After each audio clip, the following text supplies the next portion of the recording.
এবারে শুভেচ্ছা বক্তব্য নিয়ে আসছেন সুন্নি বিশ্বকোষ নামে মিডিয়াতে যিনি আমাদের আহলে সুন্নাত ওয়াল জামাতের উলামায়ে কেরামের যিনি বাণীগুলাকে পৌঁছিয়ে দিচ্ছেন, আমাদের নির্বাহী সদস্য জনাব মাসুম বিল্লাহ সানি, ওনাকে শুভেচ্ছা বক্তব্য প্রদান করার জন্য অনুরোধ করছি। আসসালাতু ওয়াসসালামু আলাইকা ইয়া জাদ্দাল হাসানি ওয়াল হুসাইন মাওলানা ওয়া মাওলা সাকালাইন আবিল কাসিম মুহাম্মদ ইবনে আব্দুল্লাহ নূরি মিন নূরিল্লাহ ইয়া আইয়ুহাল মুস্তাকনা বিনুরি জামালিহি সাল্লু আলাইহি ওয়া সাল্লিমু তাসলিমা আম্মা বাদ ফাউযু বিল্লাহি মিনাশ শাইতানির রাজিম বিসমিল্লাহির রহমানির রহিম। আসসালামু আলাইকুম ওয়া রাহমাতুল্লাহি ওয়া বারাকাতুহু। আজকে অনেক বিজ্ঞ উলামায়ে কেরাম এই ইমামে আজম কনফারেন্সে উপস্থিত হয়েছেন এবং পরবর্তীতে হবেন। তাদেরকে আমি ধন্যবাদ জানাই যে তারা যুগের চাহিদা বুঝে তরুণ সমাজ কিভাবে এগিয়ে যেতে পারবে, যুগের চাহিদা বুঝে ওনারা একটা সঠিক পদক্ষেপ নিয়েছেন। আমি আজকে ইমামে আজম আবু হানিফা রহমতুল্লাহ আলাইহির অবদান বয়ান করতে আসিনি, আমি আসছি আমাদের তরুণ সমাজের রিপ্রেজেন্টেটিভ হিসাবে। আমাদের তরুণ সমাজ অনেক কিছু বুঝে না, যে জিনিসগুলোকে আমরা গাইডলাইন দিয়ে নিয়ে যেতে হবে। তো ইমামে আজম আবু হানিফা রহমতুল্লাহ আলাইহির অবদানের কথা বলতে গেলে ওইটা শেষ হবে না, সেই জন্য আমি ওইদিকে যাচ্ছি না। আমি শুধু অল্প একটু বলবো যে ইমামে আজম আবু হানিফা রহমতুল্লাহ আলাইহি তিনি একজন তাবিঈ ছিলেন। তিনি মতান্তরে 9 জন সাহাবায়ে কেরামের সঙ্গ লাভ করছেন, ওদের থেকে হাদিস শিখেছেন। ইমাম ইবনে হাজার আসকালানী রহমতুল্লাহ আলাইহি যিনি হুজ্জাতুল ইসলাম ছিলেন, তিনি বলেছেন যে ইমাম আবু হানিফা রহমতুল্লাহ আলাইহি তিনি 17 জন সাহাবী থেকে হাদিস বর্ণনা করেছেন। তেমনি পাশাপাশি তিনি ইলমে হাদিস থেকে উনি গবেষণা করে 12 লক্ষ মাসাইল বের করেছেন। আমরা জানি যে ইজতিহাদি ভুল যদি হয়ে থাকে তবুও যে প্রত্যেকটা ভুলের বিনিময়ে একটি করে সওয়াব রয়েছে।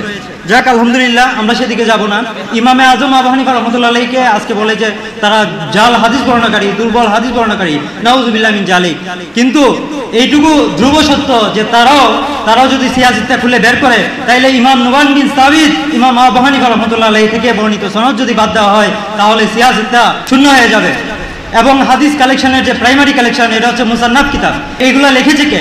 এগুলো যদি গবেষণা করে দেখা হয় দেখবেন যে ইমাম আজম আবু হানিফা রহমতুল্লাহ আলাইহির যুগের যত ইমাম ছিলেন এবং ইমাম আবু হানিফা রহমতুল্লাহ আলাইহির যে শিষ্যগণ ছিলেন, তারা ইমাম আজম আবু হানিফা রহমতুল্লাহ আলাইহি ছিলেন ইমাম বুখারী রহমতুল্লাহ আলাইহির পিতার উস্তাদ, পাশাপাশি ইমাম বুখারী রহমতুল্লাহ আলাইহির উস্তাদের উস্তাদ ছিলেন ইমাম আবু হানিফা।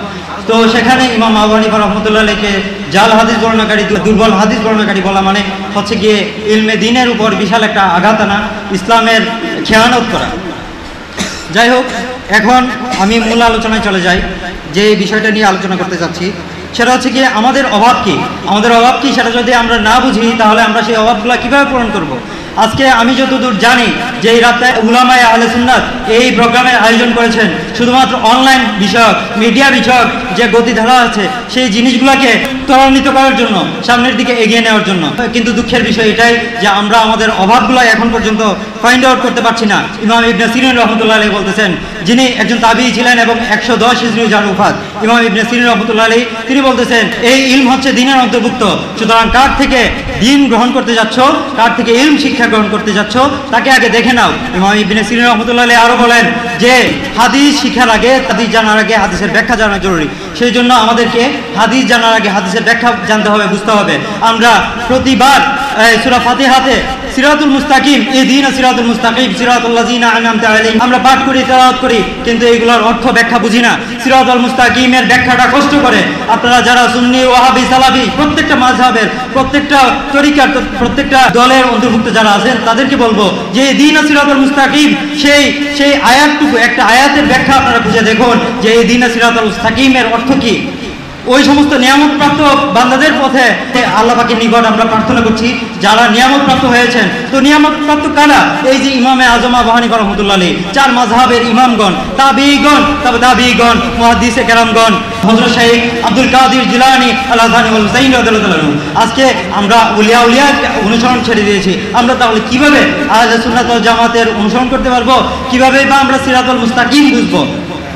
যাই হোক, বড়ই আফসোসের বিষয় লাগে আজকাল দেখা যাচ্ছে সুন্নি পরিবারের সন্তান হয়ে যারা বিভিন্ন কলেজ ভার্সিটিতে যাচ্ছে, যাওয়ার পর দেখা যাচ্ছে যে বিভিন্ন মানুষের সাথে উঠবোস করছে, বিভিন্ন আকীদার মানুষের সাথে উঠবোস করে তারা বাতিল ফিরকার অন্তর্ভুক্ত হয়ে যাচ্ছে।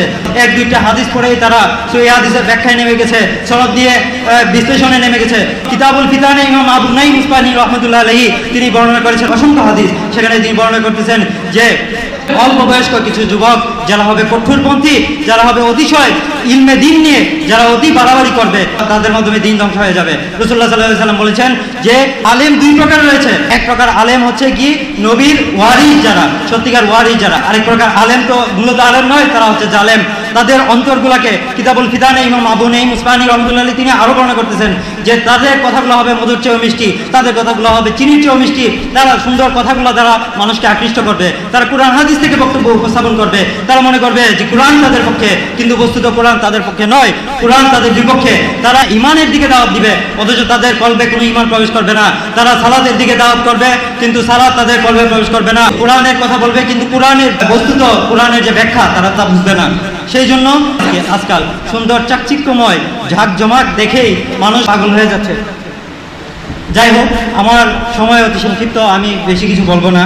আমি এই রাতায় উলামায়ে আহলে সুন্নাতের নিকট এই কিছু আবেদন করব, সেটা হচ্ছে গিয়ে একটি সুন্নি সাইবার টিম গঠন করা হোক, যাদের মাধ্যমে অনলাইনে আহলে সুন্নাত ওয়াল জামাতের যারা রয়েছেন তাদেরকে অনলাইন বিষয়ক দক্ষতা শিক্ষাদান করা হবে। আমাদের ইলমের অভাব নেই, আমাদের প্রচারের অভাব। একজন আজহারিকে তারা প্রচার করতে পারেছে, কিন্তু আমাদের ডজন খানেক আজহারি আছে, আমরা প্রচার করতে পারছি না। আমরা যদি প্রচার করতে পারতাম তাহলে আজকে মিজানুর রহমান আজহারি নয়, আজকে সৈয়দ আজহার অনুসরণ করতো। আজকে আমাদের যে বক্তব্য, আমাদের বক্তব্যের ধরনের কারণে আমাদের বক্তব্যগুলো কিচ্ছা কাহিনী এগুলোতে ভরপুর হয়ে গেছে। আমাদের কি উচিত নয় যে প্রত্যেকটা মাহফিলে যাওয়ার আগে মিনিমাম একটু চর্চা করে যাওয়া? তাহলেই তো হয়। আমরা যখন ইউটিউবে ভিডিওগুলো আপলোড দিব তাহলে বিষয়ভিত্তিক ভিডিওগুলো আপলোড দিই, কেন এগুলো করতেছি না? প্রত্যেকে মুসলমান, তারপরেও কিন্তু প্রত্যেকের ঘরে একটা তফসির নাই, একটি বিকাশাস্ত্র নাই, একটি হাদিস গ্রন্থ নাই, মিশকাত শরীফ থাকা দরকার। যাই হোক, আমি আমার বক্তব্য শেষ করছি। তার আগে একটা কথা, যে আমি যেহেতু সুন্নি বিশ্বকোষের অ্যাডমিন হিসাবে আজকে আপনাদের সামনে উপস্থিত হয়েছি, বলবো যে সুন্নি বিশ্বকোষে বিশাল একটা ভান্ডার রয়েছে আহলে সুন্নাত ওয়াল জামাতের দলিল হিসাবে। ওইখানে 4000 PDF রয়েছে, বাংলা, উর্দু, ইংরেজি, ফার্সি, আরবি, বিভিন্ন ধরনের আহলে সুন্নাত ওয়াল জামাতের কিতাব রয়েছে। প্রায় 8টা থেকে 9টা তাফসীর গ্রন্থ রয়েছে, ফিকহ গ্রন্থ রয়েছে। তো আপনারা বিশেষ করে আপনার যত বন্ধু বান্ধব যারা আছে তাদেরকে জানাবেন, ওইখানে 5 শতাধিক ওয়াজ মাহফিল আছে, প্রত্যেকের লিস্ট আছে। আমাদের শ্রদ্ধেয় হুজুরদের নাম ধরে ধরে লিস্ট করা আছে, তাদের নামে ক্লিক করলেই তাদের লেখা কিতাবগুলো ওপেন হয়ে যাবে। ওইখানে প্রায় 3500-এর উপর হাদিস বিষয়ক গবেষণা করে সনদ, রিজাল শাস্ত্র সম্পর্কে বিশাল গবেষণা করে আমরা জবাব দিয়েছি আলহামদুলিল্লাহ। আমরা উলামায়ে আহলে সুন্নাতের আমরা তো ব্যাখ্যা বিশ্লেষণ করি নাই, মূলত তাদের কিতাব থেকে আমরা সেই বিশ্লেষণ করার চেষ্টা করেছি। ওইখানে প্লে স্টোরে যত অ্যাপস আছে আহলে সুন্নাত ওয়াল জামাতের সবগুলো অ্যাপসকে একত্র করে সুন্নি বিশ্বকোষে নেওয়া হয়েছে। ITV রাহে হকের রিপ্রেজেন্টেটিভ হিসাবে আমি উপস্থিত আছি। ওইখানে আমাদের চ্যানেলে আমাদের যে আজকের প্রোগ্রাম, ওইখানে ওই প্রোগ্রামটাও যাবে ইনশাল্লাহ। সুন্নি বিশ্বকোষে আপনারা গুগল, বিং এবং ইয়াহু যে কোনো জায়গা থেকে, আপনারা প্লে স্টোর থেকে যে কোনো জায়গা থেকে আপনারা সার্চ দিন, শুধু সুন্নি বিশ্বকোষ লিখে সার্চ দিবেন, নামটা মনে রাখবেন, সুন্নি বিশ্বকোষ লিখে সার্চ দিবেন, আপনারা পেয়ে যাবেন। ঠিক আছে, আমাদের জন্য দোয়া করবেন। আসসালামু আলাইকুম ওয়া রাহমাতুল্লাহি ওয়া বারাকাতুহু।